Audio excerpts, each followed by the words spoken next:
Chengannur bus സ്റ്റാൻഡിന് എതിർവശത്തുള്ള ഒരു ചായക്കട. അവിടെ ചായ കുടിച്ചുകൊണ്ടിരുന്ന GK ഉണ്ണിത്താൻ എന്ന നാഷണൽ സാമ്പിൾ സർവേ ജീവനക്കാരൻ ചുക്കിച്ചുളിഞ്ഞ ഒരു മനോരമ പത്രം മറച്ചുകൊണ്ടിരിക്കുകയാണ്. ആ പത്രത്തിലെ ഒരു പരസ്യത്തിൽ ആ യുവാവിന്റെ കണ്ണുടക്കി. പരസ്യം ഇങ്ങനെയാണ്: പൂനെ ഫിലിം ആൻഡ് ടെലിവിഷൻ ഇൻസ്റ്റിറ്റ്യൂട്ടിലേക്ക് പ്രവേശനത്തിനായി അപേക്ഷകൾ ക്ഷണിക്കുന്നു. ഇവിടെ നിന്നും കട്ട് ചെയ്ത് 1973 ജൂലൈയിലെ തിരുവനന്തപുരത്തെ ഒരു ചായക്കടയിലേക്ക് പോകാം. GK ഉണ്ണിത്താനും സുഹൃത്തുക്കളും ചായ കുടിച്ചുകൊണ്ടിരിക്കുകയാണ്. അപ്പോഴാണ് റേഡിയോയിൽ ആ വാർത്ത വരുന്നത്. ആ വർഷത്തെ നാഷണൽ അവാർഡ് പ്രഖ്യാപിച്ചിരിക്കുന്നു. മികച്ച ചിത്രം സ്വയംവരം, മികച്ച ഛായാഗ്രഹണം മംഗള രവിവർമ്മ, മികച്ച നടി T. ശാരദ, മികച്ച സംവിധാനം അതെ GK ഉണ്ണിത്താൻ എന്ന അടൂർ ഗോപാലകൃഷ്ണൻ. 1972 നവംബർ 24 കേരളത്തിലെ 14 തിയേറ്ററിലേക്ക് എത്തിയ അടൂരിന്റെ സ്വയംവരത്തിന് അത്ര നല്ല സ്വീകരണമല്ല ലഭിച്ചത്. അതിന് കാണികൾക്ക് കൃത്യമായ കാരണങ്ങളുമുണ്ട്. ഇതായിരുന്നില്ല അവർ കണ്ട മധുവും ശാരദയും, ഇതായിരുന്നില്ല അവർ കണ്ടിരുന്ന കേട്ടിരുന്ന സിനിമ, ഇതായിരുന്നില്ല അവർ പരിചയിച്ച താളം. ഇതൊക്കെ തന്നെയായിരുന്നു അടൂരിന്റെ ലക്ഷ്യവും. അജ്ഞാതങ്ങളിലേക്ക് വെറുതെ അങ്ങ് എടുത്ത് ചാടുകയായിരുന്നില്ല അടൂർ. വലിയൊരു മാറ്റത്തെ മുന്നിൽ കണ്ടുള്ള ചുവടുവെപ്പ് തന്നെയായിരുന്നു അത്. 125 മിനിറ്റുള്ള സ്വയംവരത്തിന്റെ ഓപ്പണിംഗ് ഷോട്ടിന്റെ ദൈർഘ്യം 5 മിനിറ്റും 36 സെക്കൻഡുമാണ്. അതും ഒരു സാധാരണ ബസ് യാത്ര. നഗരത്തിലേക്ക് എത്തുന്ന നവദമ്പതികളായ മധുവിന്റെയും ശാരദയുടെയും കഥാപാത്രങ്ങളുടെ ജീവിതയാത്രയുടെ തുടക്കം. ഇവിടെ മധുവും ശാരദയും ഇല്ല. ആ ബസ്സിൽ ഇരിക്കുന്നത് വിശ്വവും സീതയുമാണ്. ബസ്സിന്റെ ജനാലയിലൂടെ നഗരക്കാഴ്ചകൾ സ്ക്രീനിൽ നിറഞ്ഞു. സിനിമ പുരോഗമിക്കുമ്പോൾ മധ്യവർഗ ജീവിതത്തിന്റെ പുത്തനൊരു നറേറ്റീവാണ് പ്രേക്ഷകർ കണ്ടത്. അവിടെയും തീരുന്നില്ല. സ്റ്റുഡിയോയ്ക്ക് പുറത്ത് തന്റെ നാഗ്ര റെക്കോർഡറുമായി ശബ്ദലേഖകൻ P. ദേവദാസിനൊപ്പം അടൂർ നടത്തിയ സിംഗ് സൗണ്ട് പരീക്ഷണങ്ങൾ സിനിമ കാണുമ്പോൾ മലയാളിയുടെ കണ്ണിനൊപ്പം കാതും കൂർപ്പിച്ചു. അങ്ങനെ ഒരു തുടക്കമോ സമീപനമോ അതിനു മുൻപ് മറ്റൊരു സംവിധായകനും മലയാളത്തിൽ സ്വീകരിച്ചിട്ടില്ല.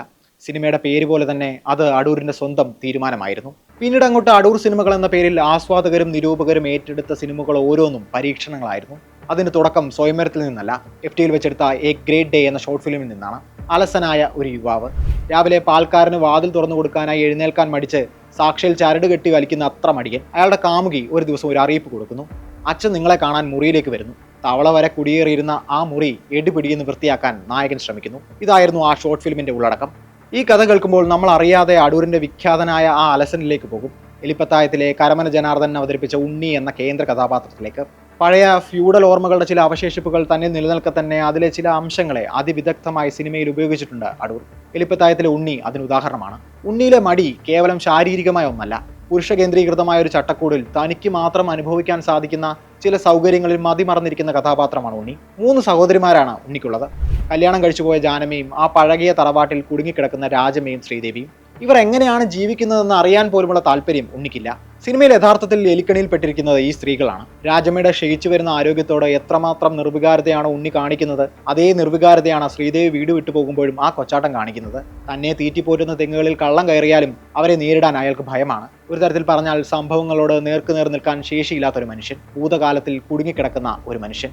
എലി, എലിക്കണി, അടഞ്ഞ വാതിൽ എന്നിങ്ങനെയുള്ള ബിംബങ്ങളിലൂടെ സിനിമ ഒരുപാട് സംസാരിക്കുന്നുണ്ട്. അവസാനത്തോട് അടുക്കുമ്പോൾ ഏറെ കാലത്തിന് ശേഷം വീടിന്റെ വാതിൽ തുറന്ന് വെളിയിലേക്ക് നോക്കുന്ന ഉണ്ണി കാണുന്നത് പടിപ്പുര കടന്ന് ഉള്ളിലേക്ക് വരുന്ന ഒരു പെൺകുട്ടിയെയും അവളെ എടുത്ത് ഓടിപ്പോകുന്ന ഒരു സ്ത്രീയെയുമാണ്. എലിക്കണിയിലേക്ക് കൗതുകത്തിനാണെങ്കിലും എത്തി നോക്കാൻ പാടില്ലല്ലോ. കഥ പറയുന്ന രീതിയാണ് അടൂർ സിനിമകളുടെ പ്രത്യേകത. അതുകൊണ്ട് തന്നെ ബഷീറിന്റെയും തകഴിയുടെയും സക്കറിയുടെയും രചനകൾ സിനിമയാക്കുമ്പോൾ അതിലൊരു അടൂർ ടച്ച് ഉണ്ടാകും. ഈ കൂട്ടത്തിൽ ബഷീർ മതിലുകളിൽ ആവിഷ്കരിച്ച രചനാലോകം സിനിമയാക്കുക ഒരു വെല്ലുവിളി തന്നെയാണ്. ശബ്ദവും ഗന്ധവുമാകുന്ന ബഷീറിന്റെ നാരായണിയെ എങ്ങനെ തിരയിലെത്തിക്കും? KPC ലളിത എന്ന കഥ പറച്ചിലുകാരിയിലൂടെ അടൂർ അത് സാധ്യമാക്കി. മമ്മൂട്ടി ബഷീറായി രൂപാന്തരപ്പെട്ടപ്പോൾ വാക്കുകൾക്ക് ജീവൻ പകർന്ന് നമ്മുടെ കാഴ്ചയെ മറയ്ക്കുന്ന മതിലിനപ്പുറം നാരായണിയായി ശബ്ദം കൊണ്ട് ലളിത പകർന്നാടി. അഭിനേതാവിന്റെ ശരീരം മാത്രമല്ല, ശബ്ദവും സംവിധായകന്റെ പണിപ്പുരയിലെ ആയുധമാണെന്ന് പറഞ്ഞു വെക്കുകയായിരുന്നു അടൂർ.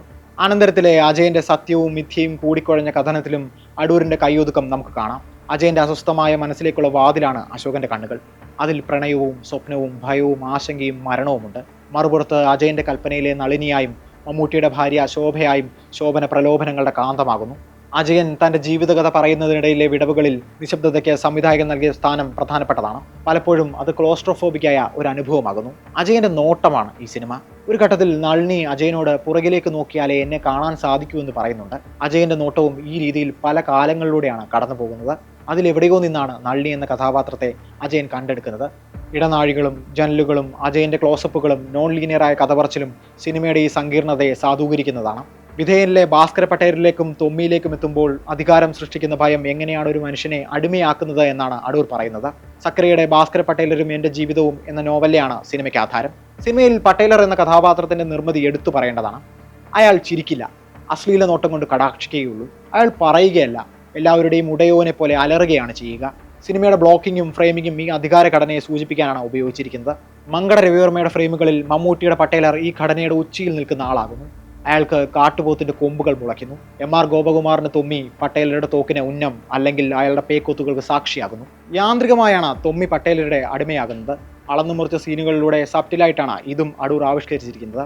ഒരു ദിവസം തൊമ്മി കാണുന്നത് തന്റെ കുടിലിന്റെ വാതിൽ തുറന്നു വരുന്ന പട്ടേലരെയാണ്. പട്ടേലർ അയാളെ കൂസാതെ കടന്നു പോകുന്നു. കരഞ്ഞു നിൽക്കുന്ന ഭാര്യ ഓമനയെ തൊമ്മി ഒന്ന് നോക്കുന്നു. അയാളുടെ കണ്ണിൽ ദേഷ്യവും നിസ്സഹായതയും ഒക്കെയുണ്ട്. അടുത്ത ഷോട്ടിൽ പട്ടേലർ പുഴ കടന്നു പോകുന്നത് കാണാം. പിറ്റേന്ന് ഭാര്യയോട് എങ്ങോട്ടേലും പോകാമെന്ന് കരഞ്ഞുകൊണ്ട് പറയുന്നുണ്ട് തൊമ്മി. തുടർന്നുള്ള സീനിൽ നമ്മൾ കാണുന്നത് ദേഷ്യത്തോടെ പട്ടേലരെ മസാജ് ചെയ്യുന്ന തൊമ്മിയാണ്. ഭയവും നിലനിൽപ്പും അയാളെ പട്ടേലരുടെ വിധേയനാക്കിയിരിക്കുന്നു. ഗിമ്മിക്കുകളില്ലാതെ ഫ്രെയിമുകളിലൂടെയും കഥാപാത്ര നിർമ്മിതിയിലൂടെയും ഇത് പറയാൻ സാധിച്ചുവെന്നതാണ് അടൂരിന്റെ വിജയം. മലയാളത്തിലെ ഫിലിം സൊസൈറ്റി പ്രസ്ഥാനത്തിനും അടൂർ നൽകിയ സംഭാവനകൾ ചെറുതല്ല. കേരളത്തിലെ ആദ്യ ഫിലിം സൊസൈറ്റിയായ ചിത്രരേഖ ഫിലിം സൊസൈറ്റിയിലൂടെ മലയാളിയെ ഒരു പുതിയ കാണിയായി പരിവർത്തനപ്പെടുത്താൻ സാധിച്ചതിൽ അടൂരിനും പങ്കുണ്ട്.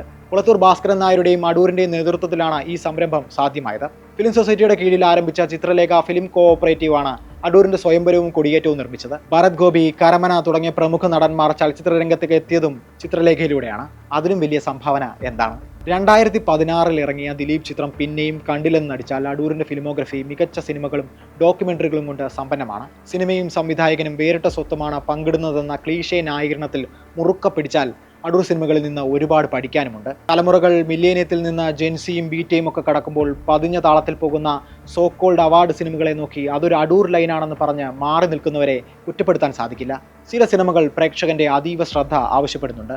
റീലിന്റെ വേഗത്തിൽ 10 സെക്കൻഡ് മുന്നിലേക്ക് ഓടിച്ചുവിട്ട് സിനിമ ആസ്വദിക്കാനാണ് നിങ്ങളുടെ പുറപ്പാടെങ്കിൽ മതിലുകളുടെ ഇൻസ്റ്റഗ്രാം കവറുകൾ കൊണ്ട് മാത്രം തൃപ്തി അടയുക. പക്ഷേ നല്ല കലാസൃഷ്ടികൾ അപ്പോഴും കാണാമറയത്ത് നിന്ന് ഒരു ചുള്ളിക്കമ്പ് മുകളിലേക്ക് എറിഞ്ഞു കാട്ടിക്കൊണ്ടിരിക്കും. നല്ല സിനിമകൾ അങ്ങനെയാണ്. അവയുടെ അടയാളങ്ങൾ എല്ലായിടത്തുമുണ്ട്.